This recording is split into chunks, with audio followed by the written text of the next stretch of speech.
Hi everyone, my name is Cheryl. I'm an Enterprise Growth Lead here at Cookiy AI, and today I'm here with... Denyse Drummond-Dunn. Okay, Denyse, can you tell us a little bit more about what you do right now? Yes, I'm the founder and president of C3 Centricity, and I'm a growth catalyst. And what I do these days is I reignite momentum in careers and companies. Great to hear that. I think that's such a meaningful thing to do these days. And given that you have also a lot of background within the research space, right? So I think today we'll be talking a little bit more about what's happening within market research today, given that there's a lot more chats around technologies, AI that's coming to the mix right now. So maybe can I ask our first question, where do you think market research is under pressure right now? Whether is it speed, relevance, scale, or business impact? Cheryl, I think it's a great question, but I think it's in all areas because I believe we're at a crossroads today. Yeah. Because of AI, we can do a lot more work faster. And I think that is a big danger for us because we can do more with less because AI can take over a certain number of our previous jobs, such as finding information, synthesizing information, whereas we should use that time that we've saved for more thinking. Because the danger is you're far too young, and probably most of the audience is, to remember the first days of computing. But in those days, we used to talk about GIGO, garbage in, garbage out. And the problem with AI today is it will answer questions, even when they're wrong. And our job now in market research is to make sure that we ask the right questions. And when we have information, is to question what is delivered by AI and not take it for granted. AI today can produce dashboards in minutes rather than days or weeks as we do. So the problem is that we'll take a dashboard and we'll make a decision based on that without really understanding the context or checking to see what's missing. And this is our job today, is questioning what comes out, using the time to become, if you were listening to Lara this morning, she was talking about becoming a provocateur.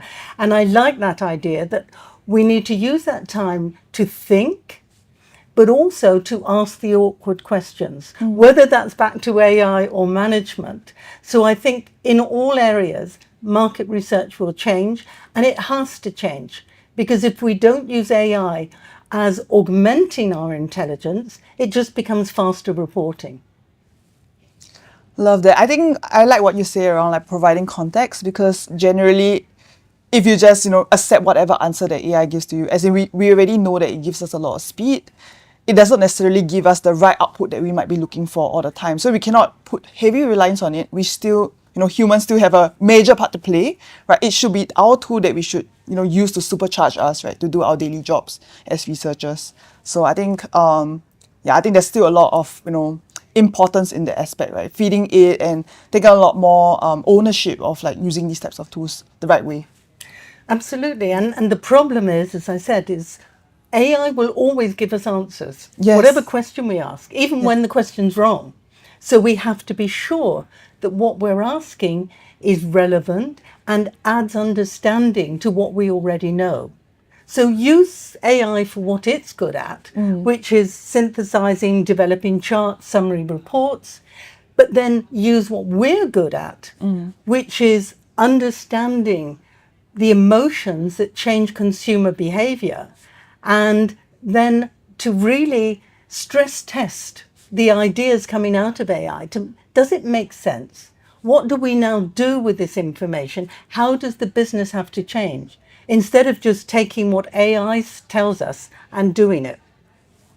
Yes, for sure. So I think like the beauty of AI, at least from what we've all experienced, is that you are able to continuously feed it more information, more context, more, to fine tune the final output that you're looking for, so that you're able to still do consumer research, do what you're best at doing, right? Understanding consumers directly. And that's how we can kind of propel ourselves forward in a very quick and fast pace in the world of AI today. Yes. Yes, I think we have to also be careful that we use AI in the right way.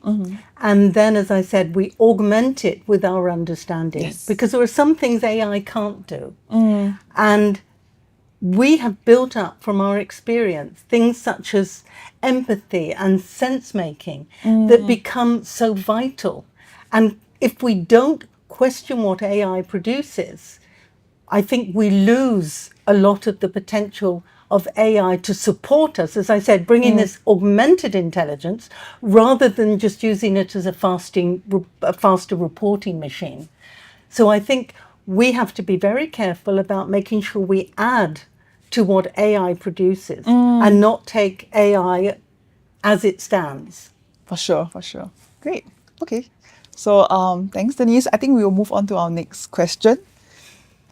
All right, Denyse, thanks so much for those answers. I think building on to those points that you have mentioned earlier, right? So even in this day and age of AI, where do you think humans matter the most when we do market research?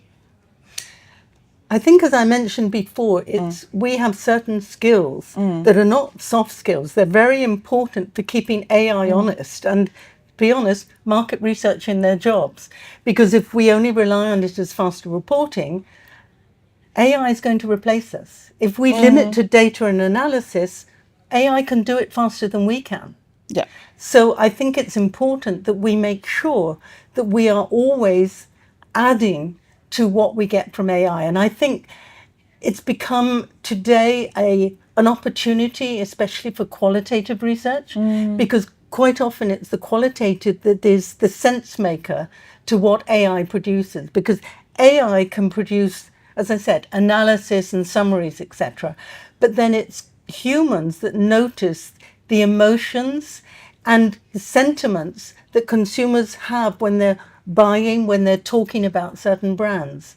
So I think it's very important for us to complement what AI does with augmented intelligence by looking at how are the consumers responding and to translate that into stories. Because I think storytelling will also become important because it goes from, if you don't include storytelling, then AI can send out the reports for you. But if you have the report and then you add to it by giving examples, what does the company do now? And telling stories. Stories are what moves meetings from, well, that was interesting, to, we've got to act on this now. Because we've made it something personal to the people listening. And AI, I think, loses that personal touch. And we can bring that because we're emotional human beings. So we must remember that and add that to what AI brings us. Awesome. I think you mentioned about, qualitative research and emotional analysis, or being able to read emotions, I think.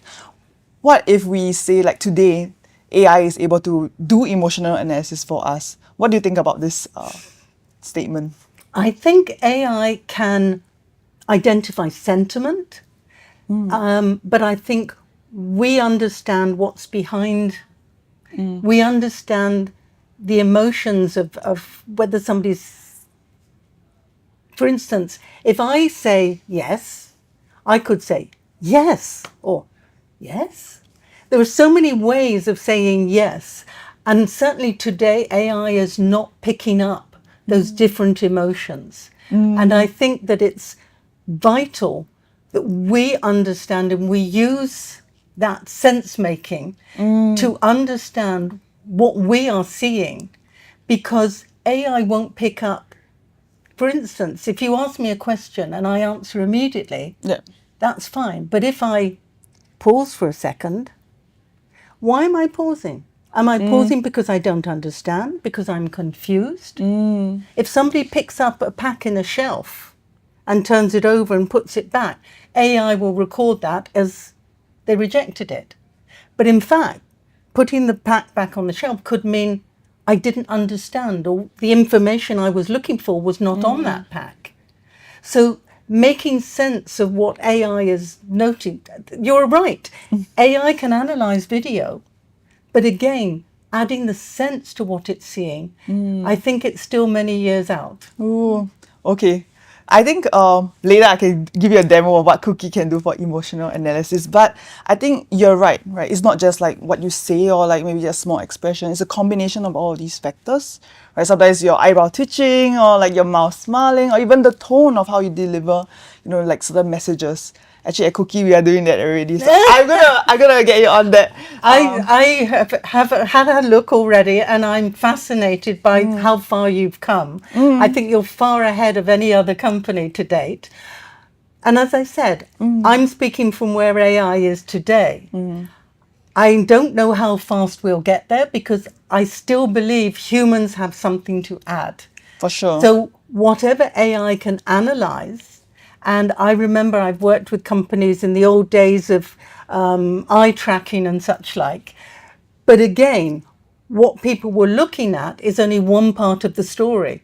Why they were looking at and what they were thinking when they were looking at it can change completely. Definitely. The way they're looking. So I think with sentiment, AI, yes, can identify sentiment, but those pregnant pauses, as we say, those glances, those body language movements, that there are so many. And quite often, even we don't know we're doing them. Yeah. We're picking them up from each other, but we don't actually identify them. It's something happening in the subconscious. Yes. So I think it's going to take a lot of learning for AI to get there. And of course, AI only gives us what we give it. So we have to give a lot more information. And as I said, unfortunately today, a lot of what goes on in the human brain, we don't understand or we don't even know it's going on. Certainly, yeah. So I do see your point, right? I think definitely with whatever's happening, context is super important. Humans or even AI moderators these days need to come in to probe a little bit. Like, hey, I noticed that you paused over there. Can you tell me a little bit more why so? For example, so I think there is still layers, right, beyond just like what's happening. I think there needs to be a conversation to better understand what's happening with a clip in time. Absolutely. And I think this is something I'll be speaking this afternoon on it. And I think one thing that's becoming very clear is market researchers need to use the time that they gain from AI in new and different ways, whether it's more thinking time or whether it's more conversations with stakeholders. I think they are so important. And market research has not been very good at speaking across the organization. And I think, unfortunately, one of the problems has been market research has often reported into marketing, when in fact market research can help all departments. And I think yesterday's presentation by Nestle was excellent because it was from R&D, a completely different area that they were using research. So I think market research has to get out from under the umbrella of marketing and make more conversations with stakeholders across the organization. Definitely. All right, Denyse, thanks so much. I would go on to my final question right now. So it will be, what is the one mindset shift that market research leaders need to make when it comes to AI in the next coming years or even the next year? Great question, Cheryl. I think actually there are three, not one. I think that we have to change our opinion of AI as being faster automation. I've talked a lot about augmented intelligence, and I think the three areas where we need to look and think differently in market research is, first of all, what are the questions that we're asking, and what are the questions we're being asked to answer? For instance, I have an insight development project called CatSight, where I encourage people to go from business objectives to consumer aims. In other words, what are consumers aiming to do? What solutions are they looking for? And what needs to change in their attitudes and behaviors to make that change? The second area, I think, is, as I mentioned before, using your influence, because you have information on consumers, on the market, on the future, on competitors, information that's valid across the organization. So I would say making sure that you widen your influence, especially in the days of AI. It was similar when questionnaires went online and marketers said, oh, we don't need market research, we can do everything online ourselves, is to bring that added perspective to all different departments, because you know better than anyone else the market, the consumer, and the future. And then I think the third area is to use the time that you've saved with AI for thinking. No meetings, no agenda, just with yourself, stress testing your ideas, making sense of what AI has produced, and making sure that you know who in the organization needs this information and how you can help the organization with the challenges they're facing. And I think if we keep those three things in mind, we're adding, as I said, augmenting the intelligence given by AI Yes. with things that only humans can give. All right, yeah. Thanks, Denyse, for sharing the 3 key points. I think maybe just to add on as well, when it comes to talking about AI within an organization, I think it's really important for leaders to share a little bit more about what kind of culture they want to build. Let people be open to trying out new tools and solutions, right? Not just stick to what we already know just because it's comfortable. Yeah. So I think that's maybe what I want to add on to whatever you just shared. Absolutely. As long as we keep human judgment in the room, we'll keep our jobs. Otherwise, we risk with AI. Awesome. Okay. Thank you so much, Denyse. I really had a nice time talking to you today. Thank you. Me too, Cheryl.